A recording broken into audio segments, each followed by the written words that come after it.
Welcome to this video on cochlear implantation. Before we begin, consider the following questions. How do cochlear implants work? What are the components of a cochlear implant? In which patients should we consider cochlear implantation? What are the types of cochlear implant electrode that can be used, and in what circumstances? What is extracochlear stimulation, and how can this be minimised? And how do we decide which side to implant? Cochlear implants remain one of the most remarkable biotechnologies of our generation, giving access to sound to those who might otherwise have lived in a silent world. And yet, at the very same time, it is also important to remember that they aren't a complete cure for deafness in terms of sound authenticity and listening effort. To understand this more clearly, let's recap our understanding of how hearing usually works. Our ears deliver sound to our brain, and our brain processes that sound to give us understanding and appreciation. The ears normally deliver sound via a conduction system, the ear canal, eardrum and ossicles, connected to a microphonic system, the cochlea and the cochlear nerve.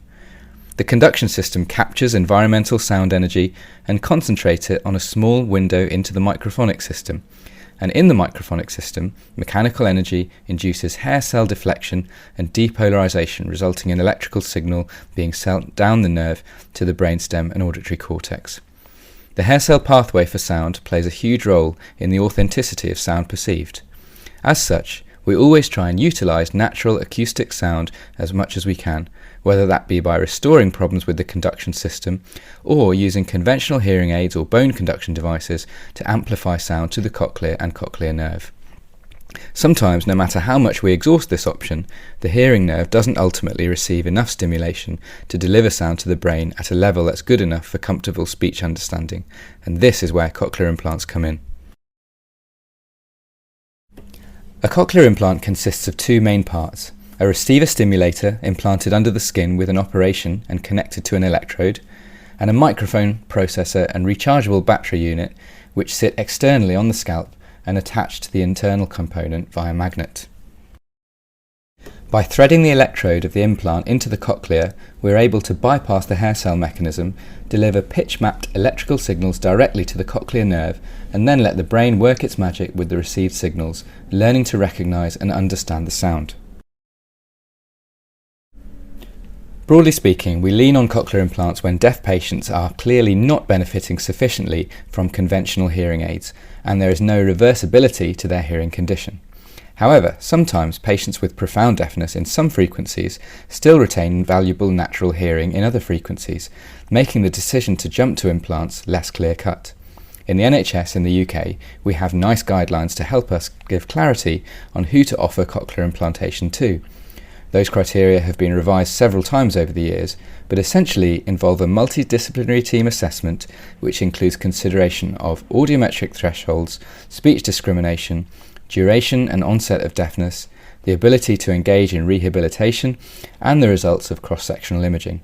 In children, this assessment is age-dependent and includes consideration around parents' wishes for their child's primary mode of communication. When choosing the type of electrode to use for a patient, there will sometimes be a trade-off decision between intensity of stimulation and preservation of remaining acoustic hearing. Pre-curved electrodes are designed to hug the modulus where the cochlear nerve endings are located, thereby enabling greater stimulation at a given energy level, with less energy dissipation to structures outside the cochlea, such as the facial nerve.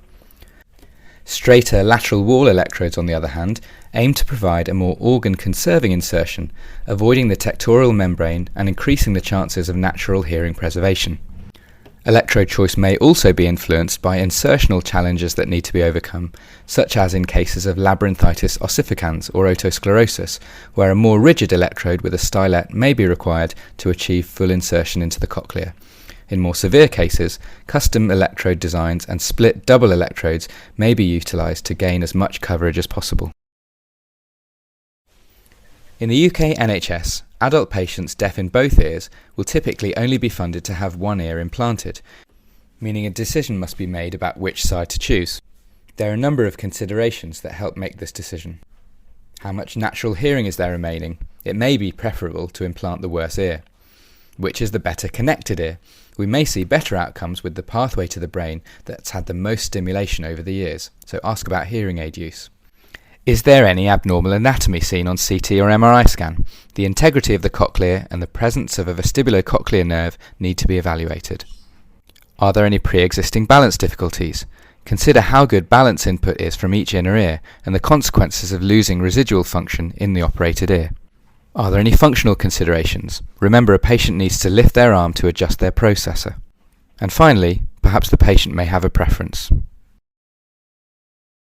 I hope you found this video to be useful. Please consider subscribing and let us know what you'd like us to cover next.